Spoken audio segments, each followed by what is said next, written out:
अस्सलाम वालेकुम, मैं हूं जांजेब अब्बासी और आप मेरा यूट्यूब चैनल देख रहे हैं। इस्लामाबाद हाई कोर्ट से आज एक और जज को निकाल दिया गया। जी हाँ, मैं बात कर रहा हूं जस्टिस तारिक महमूद जहांगीरी की, जिनकी डिग्री का मामला ज़ुबान सरेआम था। जी हाँ, एलएलबी की डिग्री को रिट ऑफ को वारंटों के इख्तियार समात के तहत आ, इस्लामाबाद हाई कोर्ट में चैलेंज किया। ये वही मामला है जो इससे पहले एक स्टेज के ऊपर सुप्रीम कोर्ट ऑफ पाकिस्तान में भी आया। और सुप्रीम कोर्ट में इसलिए आया कि जल्दबाजी में justice Sarfaraz Dogar chief justice Islamabad high court ने एक जज को जुडिशल वर्क से रोक दिया था। तो जुडिशल वर्क से रोकने का जो ऑर्डर है वो फिर सुप्रीम कोर्ट में चैलेंज हुआ और सुप्रीम कोर्ट ने ये कहा कि जज को जुडिशल वर्क से नहीं रोका जा सकता। आज इस प्रोसीडिंग में शॉर्ट ऑर्डर जारी किया गया और ये कहा गया कि जस्टिस तारिक महमूद जहांगीरी की जब वो जज इस्लामाबाद हाई कोर्ट बने थे उस वक्त उनकी एलएलबी की डिग्री जो है वो वैलिड नहीं थी, इनवैलिड डिग्री करार दी गई। और फिर ये कहा गया कि वो इस्लामाबाद हाई कोर्ट के जब मुस्तकिल जज बने उस वक्त भी उनकी डिग्री जो है वो दुरुस्त नहीं थी। और वजारत कानून व इंसाफ को ये कहा गया है, ये रिक्वेस्ट की गई है कि वजारत कानून व इंसाफ जस्टिस तारिक महमूद जहांगीरी को बतौर जज डी नोटिफाई कर दे। एक सवाल बहरहाल ये ज़रूर है कि जस्टिस जहांगीरी, जिनको तकरीबन 5 साल कहा जाता है कि 31 दिसंबर को 5 साल पूरे होंगे, तो ये जो टेन्योर एज आ जज सर्व किया है उन्होंने, क्या उनको उस हद तक मरात मिलेंगी या नहीं मिलेंगी। लेकिन एक सवाल ये ज़रूर उठाया जा रहा है कि जस्टिस तारिक महमूद जहांगीरी के ख़िलाफ़ जो case chief justice Sarfaraz Dogar की अदालत ने चलाया, उस अदालती कार्रवाई में कानूनी तकाज़े पूरे नहीं किए गए, शफाफ ट्रायल का हक जज को नहीं दिया गया। ये एतराज़ आज जस्टिस तारिक जहांगीरी के वकला ने इस्लामाबाद हाई कोर्ट में उठाया। आज रजिस्ट्रार इस्लामिया यूनिवर्सिटी रिकॉर्ड समेत पेश हुए। उन्होंने रिकॉर्ड अदालत के सामने रखा और फिर उसके बाद उस रिकॉर्ड के मुताबिक कुछ गुजारिशात अदालत के सामने रखी। जैसा एक बात ये कही गई कि जस्टिस जहांगीरी के एलएलबी पार्ट 1 और एलएलबी पार्ट 2 की जो इनरोलमेंट है वो दोनों असल में किसी कुछ और तालिब इल्मों के नाम के ऊपर थी और वो बोगस तरीके से जस्टिस जहांगीरी ने वो इनरोलमेंट जो है वो अपने नाम के ऊपर इस्तेमाल की। जैसे एक जगह पे एलएलबी की पार्ट 1 की जो इनरोलमेंट थी वो एक और साहब के नाम थी, जस्टिस जहांगीरी साहब ने अपने नाम पे की।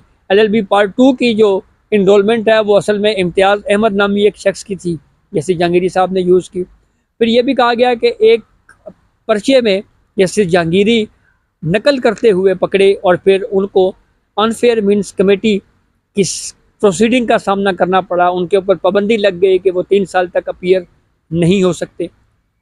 वल्दियत नाम के साथ जो वल्दियत का फ़र्क है उसको भी बयान किया गया कि एक जगह पे जस्टिस जहांगीरी ने लिखा तारिक महमूद वल्द मोहम्मद अकरम, दूसरी जगह पे उन्होंने लिखा तारिक महमूद वल्द काजी मोहम्मद अकरम। तो काजी का लफ्ज़ जो है वो एडिशनल उन्होंने बीच में इस्तेमाल किया।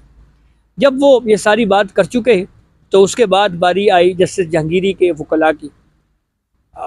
सबसे पहले अकरम शेख जो कि तारिक जहांगीरी के वकील थे, उन्होंने एक तो ये कहा कि जनाब रिट ऑफ को वारंटों में आप इस केस को नहीं सुन सकते क्योंकि ये फैक्चुअल कंट्रोवर्सी है, ये हकायक का तनाज़ा है, इसलिए ये ट्रायल कोर्ट को सुनना चाहिए। फिर उन्होंने साथ ये भी कहा कि जनाब जो मेरे क्लाइंट हैं जो कि जज हैं वो आपके ख़िलाफ़ मुकदमाबाजी उन्होंने की। जब आपकी ट्रांसफ़र आप और दीगर 2 जजेस ट्रांसफ़र होकर इस्लामाबाद हाई कोर्ट में आए तो सुप्रीम कोर्ट में एज आ ट्रांसफ़र जजेस को आपको चैलेंज किया गया। फिर उन्होंने ये भी कहा कि एक वाक़या जस्टिस जहांगीरी ने अपनी पिटीशन में लिखा है और उसमें यह कहा है जी कि जस्टिस आप पे चीफ जस्टिस आपके ऊपर दबाव था और आपको कहा गया कि जनाब, और आपने इस बात का इजहार किया कि जी दबाव है मुझ पे और मैं इसलिए ये कह रहा हूँ कि justice Jahangiri post dated resignation दे दें। तो ये बात भी उन्होंने सारा वाक़या बयान किया। फिर ये भी कहा जी कि हमने सुप्रीम जुडिशल काउंसिल में भी आपके खिलाफ प्रोसीडिंग रखी हुई है। तो इस केस को जल्दबाजी में ना सुना जाए, बल्कि अदालती जो कार्रवाई है उसमें आर्टिकल 10A शफाफ ट्रायल के जो कॉन्सेप्ट है उसको मद्देनज़र रखते हुए अदालती कार्रवाई को आगे बढ़ाया जाए, मुझे मुनासिब वक्त दिया जाए ताकि हम इस मामले के ऊपर जवाब दे सकें। जो आपने दरख्वास्त के ऊपर एतराज़ लगाया है उस एतराज़ को ख़त्म करके नंबर लगाया जाए और हमें प्रॉपर सुना जाए। जब रिट ऑफ कोवारंटो को काबिल समाअत करार दिया गया उस वक्त भी हमें नहीं सुना गया। फिर उसके बाद जब अब जो वक्त दिया गया है 3 दिन का, ये वक्त भी बहुत कम है। उसके बाद बारी आई बैरिस्टर सलाउद्दीन की। बैरिस्टर सलाउद्दीन की बुनियादी तौर के ऊपर 2 दरख्वास्तें थी और उसमें उन्होंने रजिस्ट्रार का जो कंडक्ट है उसको बहुत तफसील से कोर्ट के सामने रखा। उन्होंने कहा है कि जो इस्लामिया यूनिवर्सिटी के जो रजिस्ट्रार अभी रिकॉर्ड लेके आपके सामने आए हैं, ये 3 दिनों में रिकॉर्ड लेकर आपके सामने पेश हो गए, ये बड़ी अजीब बात है। जबकि सिंध हाई कोर्ट में जब प्रोसीडिंग थी तो हमने जब वहाँ पे कहा गया जी कि रिकॉर्ड दें, तो इन्होंने रिकॉर्ड जमा करवाने के लिए 1 महीने का वक्त मांगा था। वहाँ पे 1 महीने का वक्त मांगा गया और यहाँ पे महज 3 दिन में रिकॉर्ड लेके आ गए। फिर उन्होंने ये बात भी कही कि ये आप इस केस को जिस तरह से प्रोसीड कर रहे हैं तो हमने रजिस्ट्रार के खिलाफ कंटेम्प्ट ऑफ कोर्ट की एक प्रोसीडिंग भी सिंध हाई कोर्ट में दायर की हुई है। तो जो हदूद का इख्तियार समाअत का मामला है कि ये यूनिवर्सिटी सिंध की है, इसके रजिस्ट्रार डिप्टी रजिस्ट्रार ये सारे लोग कराची या सिंध के हैं, तो इसकी जो हदूद है हाई कोर्ट की वो तो सिंध हाई कोर्ट बनती है। तो आप इस्लामाबाद हाई कोर्ट में अगर बैठकर इस केस को प्रोसीड करेंगे तो ये एक तरह से गलत रिवायत पैदा हो जाएगी। फिर कायद-ए-आज़म यूनिवर्सिटी या इस्लामाबाद की किसी यूनिवर्सिटी का कोई डिस्प्यूट होगा तो वो सिंध यूनिवर्सिटी उसको टेकअप कर लेगी। और दूसरा, रजिस्ट्रार जो रिकॉर्ड आपके पास यहाँ पे लेके आया हुआ है, ये वो सारा रिकॉर्ड जब सिंध हाई कोर्ट में प्रोसीड हुआ तो उस वक्त सिंध हाई कोर्ट ने रिकॉर्ड के ऊपर स्टे दे दिया था। तो वो मामला जो वहाँ पर स्टे है, आप जब तक सिंध हाई कोर्ट उस केस को डिटेल में डिसाइड नहीं कर लेती उस वक्त तक इस केस को आप यहाँ पे प्रोसीड ना करें। सलाउद्दीन ने यह भी कहा कि इस मामले के ऊपर आप जो प्रोसीडिंग को आगे बढ़ा रहे हैं उसके लिए हमें मुनासिब वक्त चाहिए जवाब दाखिल करवाने के लिए। CPC के तहत आम साइल को भी जवाब दाखिल करवाने के लिए 30 दिन का वक्त दिया जाता है। आपने हमें 3 दिन का वक्त दिया है जो कम है। आप हमें 30 दिन का वक्त दे दें, हम काउंटर एफिडेविट जमा करवा देंगे। फिर उसके बाद बार कौंसिल के वकील अलीम अब्बासी, उन्होंने भी ये कहा जी कि ये गलत रिवायत डाल रहे हैं। रिट ऑफ कोवारंटो जो हकायक में कंट्रोवर्सी हो जहाँ पे वहाँ पे रिट ऑफ कोवारंटो नहीं इस्तेमाल की जाती। रिट ऑफ कोवारंटो का जो इख्तियार है ये दरअसल एडमिटेड फैक्ट जहाँ पे हो वहाँ पे प्रोसीडिंग आगे होती है। चीफ जस्टिस सरफराज डोगर ने कुछ ऑब्जर्वेशन दी। एक मिसाल के तौर पे उन्होंने ये बात भी कही, उन्होंने ये कहा जी कि जब हमने 3 दिन का वक्त दिया था तो इन 3 दिनों में आपने जवाब क्यों दाखिल नहीं करवाया, आपको जवाब देना चाहिए था। अदालती कार्रवाई मुकम्मल हुई तो कहा गया, कोर्ट उठ के चली गई। बाद में अदालती अमले की तरफ से बताया गया जी कि 3 बजे रिटन ऑर्डर जो शॉर्ट ऑर्डर है वो जारी किया जाएगा।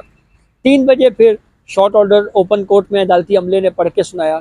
इसमें यह कहा गया कि जस्टिस तारिक जहांगीरी की जो डिग्री है जब वो जज बने थे उस वक्त भी इनवैलिड थी, जब वो मुस्तकिल जज बने उस वक्त भी इनवैलिड थी। तो इसलिए हम ये डायरेक्शन देते हैं लॉ मिनिस्ट्री को कि वो एज अ जज Islamabad high court justice Jahangiri को डी नोटिफाई कर दें। हेस्ट के बारे में कि ये हेस्ट में जल्दबाजी में केस प्रोसीड किया गया है, ये एतराज़ जस्टिस जहांगीरी की जो कानूनी टीम है उनकी जानिब से ये एतराज़ उठाया गया और ये कहा गया कि जनाब अदालत जल्दबाजी का मुजाहरा कर रही है, जल्दबाजी में इस केस को ना सुना जाए। एटलीस्ट हमें मुनासिब मौका मिलना चाहिए अपना केस जो है वो, ताकि हम इस केस में अपना कोई जवाब दाखिल करवा सकें। जैसा कि बैरिस्टर सलाउद्दीन ने यह कहा कि HEC का रिकॉर्ड हमें गुज़िश्ता रोज़ 3 बजे मिला है और पिछला रिकॉर्ड जो है वो भी हमने रिक्वेस्ट की यहाँ पे कि हमें दिया जाए। फिर उसके बाद हमें जो है ये ऑर्डर हुआ है। जो पटिशन को मेंटेनेबल करार दिया गया उस वक्त भी हमें नहीं सुना गया। तो एटलीस्ट जो है वो हमें तमाम मौके दिए जाने चाहिए थे। तो बहरहाल जनाब ऑर्डर आ गया है, अब एक सवाल डिटेल रीजनिंग में हमें शायद इसका जवाब मिले कि जो जज साहब एज 5 साल सर्व कर चुके हैं, क्या ये प्रिविलेज उस हद तक उनको मिलेंगे, या बस जो हो गया वो ख़त्म। और बिलखसूस जो सैलरीज़ वगैरह उन्होंने ले चुके हैं, क्या उस हवाले से भी कोई एडवर्स चीज़ें आ सकती हैं या नहीं आ सकती। एक चीज़ ज़रूर, जो जैसे मैंने कुछ वीडियोस में ये बात कही है कि एक जो निज़ाम अदल है, जो कोर्ट प्रोसीडिंग है, इसमें दो मुहावरे बहुत ज़्यादा, दो फ्रेजेस जो है वो बहुत ज़्यादा इस्तेमाल किए जाते हैं। एक के जस्टिस डिलेड जस्टिस डिनाइड, कि जो इंसाफ में ताख़ीर है ये दरअसल इंसाफ की फरहमी से इनकार या इंसाफ की फरहमी से इनहराफ है। और वहीं पे जस्टिस हरीड जस्टिस बरीड का भी जो फ्रेज़ है वो इस्तेमाल होता है कि जो जल्दबाजी में दिया गया इंसाफ है ये दरअसल इंसाफ का कत्ल होता है। तो जजेस भी अकाउंटेबल हैं, जजेस का एहतसाब भी होना चाहिए। उसके लिए आपके पास सुप्रीम जुडिशल काउंसिल कॉन्स्टिट्यूशन ने एक फोरम दिया हुआ है। डिग्री किसी जज की जाली है या असली है, ये मामला ट्रायल कोर्ट में एविडेंस रिकॉर्ड भी किए जा सकते हैं इसके ऊपर। और एविडेंस को रिकॉर्ड करके, यानी एक जो यूनिवर्सिटी है मुतलका, उसने ये कहा जी कि ये इनरोलमेंट जाली, ये जाली, ये जाली, ये जाली, तो उसके काउंटर में कुछ एक कानूनी तकाजे भी हैं, वो भी पूरे होने चाहिए। उसमें फिर ट्रायल को आगे लेकर बढ़ाया जाए, ट्रायल कोर्ट इस केस को चलाए, ट्रायल कोर्ट प्रोसीड करे, और ट्रायल कोर्ट फिर ये देखे कि क्या इस मामले के ऊपर जो अनफेयर मीन्स कमेटी का जो फैसला है, या जो सिंडिकेट की जो है जो सब कुछ जो हुआ है, क्या ये दुरुस्त हुआ, नहीं हुआ। जैसे जहांगीरी का सिंडिकेट में जो कमेटी में या अनफेयर मीन्स में जो कुछ हुआ, उस पर भी ये एतराज़ था जी कि मुझे सुने बगैर ही इस नतीजे के ऊपर पहुंचा गया है कि मेरी डिग्री जो है वो इनवैलिड है या बोगस है या ठीक नहीं है। तो इसी ग्राउंड के साथ वो सिंध हाई कोर्ट में गए थे, जहाँ से उनको स्टे मिला। यहाँ पे जब इस्लामाबाद हाई कोर्ट ने केस को प्रोसीड किया, तो यहाँ पे भी ये बात कही गई कि जनाब आप एटलीस्ट जो है वो हमें प्रॉपर मौका ज़रूर देते, हमें अपनी सफाई में वक्त दें ताकि हम अपना मौक़िफ़ बयान कर सकें। बैरिस्टर सलाहुद्दीन ने कहा जी कि 30 दिन दे दें, जैसे आम साइलिन को दिए जाते हैं, तो काउंटर एफिडेविट हम जमा करवा देंगे। लेकिन शॉर्ट ऑर्डर दिया गया। अभी शॉर्ट ऑर्डर 3 सफ़ात पर मुश्तमिल है, और उसमें ये जो है वो बताया गया है कि जैसे जहांगीरी जो है वो उनकी डिग्री जो है वो जाली है। एक सवाल इंटायर सिस्टम के ऊपर भी उठता है, और वो सवाल ये है कि एक शख्स LLB की डिग्री लेता है, वो वकील बनता है हाई कोर्ट का, वो सुप्रीम कोर्ट का वकील बनता है, वो सरकारी वकील बनता है, वो हाई कोर्ट का एडिशनल जज बनता है, वो हाई कोर्ट का मुस्तकिल जज बन जाता है। लेकिन किसी स्टेज के ऊपर भी उसकी डिग्री के ऊपर कोई सवाल नहीं आता। ये एक अपने तौर के ऊपर बजाते खुद ये निज़ाम के ऊपर एक सवाल है कि 31-32 साल तक जो है वो किसी को पता ही ना चला। फिर उसके बाद एक एतराज़ या एक सवाल फिर ये भी बहुत अहम है कि आखिर 32-34 साल बाद ही क्यों एक जज की डिग्री का मामला आया, सोशल मीडिया पे चला, अखबारात में ख़बरें छपी, फिर उसके बाद मामला हुआ। इस सारे इश्यूज़ को जोड़ा भी जा रहा है, और ये कहा जा रहा है जी कि ये एक तरह से जस्टिस जो की फराहमी जो है, इंसाफ की फराहमी में जो है वो कानूनी तकाज़े पूरे नहीं किए गए। यही सूरत हाल हमने सियासतदानों के ख़िलाफ़ भी, जब मुकदमात यहाँ पे जुडिशल एक्टिविज़म होता था, तो उस वक्त भी हम देखते थे। जैसे एक इलेक्टेड प्राइम मिनिस्टर था हमारे मियां मोहम्मद नवाज शरीफ, उनके ख़िलाफ़ आर्टिकल 184(3) की एक पटिशन इमरान खान लेके आ गए, जिसको बाद में फिर इमरान खान की अपनी कानूनी टीम ने यह माना कि हाँ जी वो प्रॉक्सी पटिशन थी। तो उस प्रोसीडिंग में भी पानामा जब 184(3) में चला, तो उस वक्त भी किसी ने ये नहीं कहा कि ये फ्लैट का सवाल मियां मोहम्मद नवाज शरीफ या शरीफ फैमिली से ना पूछा जाए। एतराज़ यही था कि ड्यू प्रोसेस फॉलो किया जाना चाहिए, कानूनी तकाज़े पूरे किए जाने चाहिए। अगर इल्ज़ाम है तो फिर ट्रायल कोर्ट में इस इल्ज़ाम को, क्योंकि ये डिस्प्यूटेड मामला है, तो ट्रायल कोर्ट में इस मामले को ट्रायल चलाना चाहिए, वहाँ पे एविडेंस रिकॉर्ड हों और फिर शफाफ ट्रायल के तहत प्रोसीड को आगे बढ़ाया जाए। लेकिन वहाँ पे भी अदालती फ़ैसला हुआ और फिर उस वक्त अपील का कोई कॉन्सेप्ट ही नहीं था। यही कुछ हमारे यहाँ पीपल्स पार्टी ने भी भुगता, नून लीग ने भी भुगता, यही कुछ अब जो है वो अगर जजेस के साथ भी हो रहा है, तो सवाल तो फिर वही है कि जो ड्यू प्रोसेस है वो बहरहाल ज़रूर होना चाहिए। अब देखने वाली बात है कि ये फेडरल कॉन्स्टिट्यूशनल कोर्ट में अभी ऑर्डर आ गया है, अब चैलेंज होता है तो वहाँ पे क्या इस पर डिस्कशन होती है, केस फिक्स होता है नहीं होता। ये कल ही ये जब ये पटिशन आई थी जस्टिस जहांगीरी की, तो उस वक्त ही ये ख्याल किया जा रहा था कि शायद अब ये आज की प्रोसीडिंग आखिरी हो, तो यही हुआ।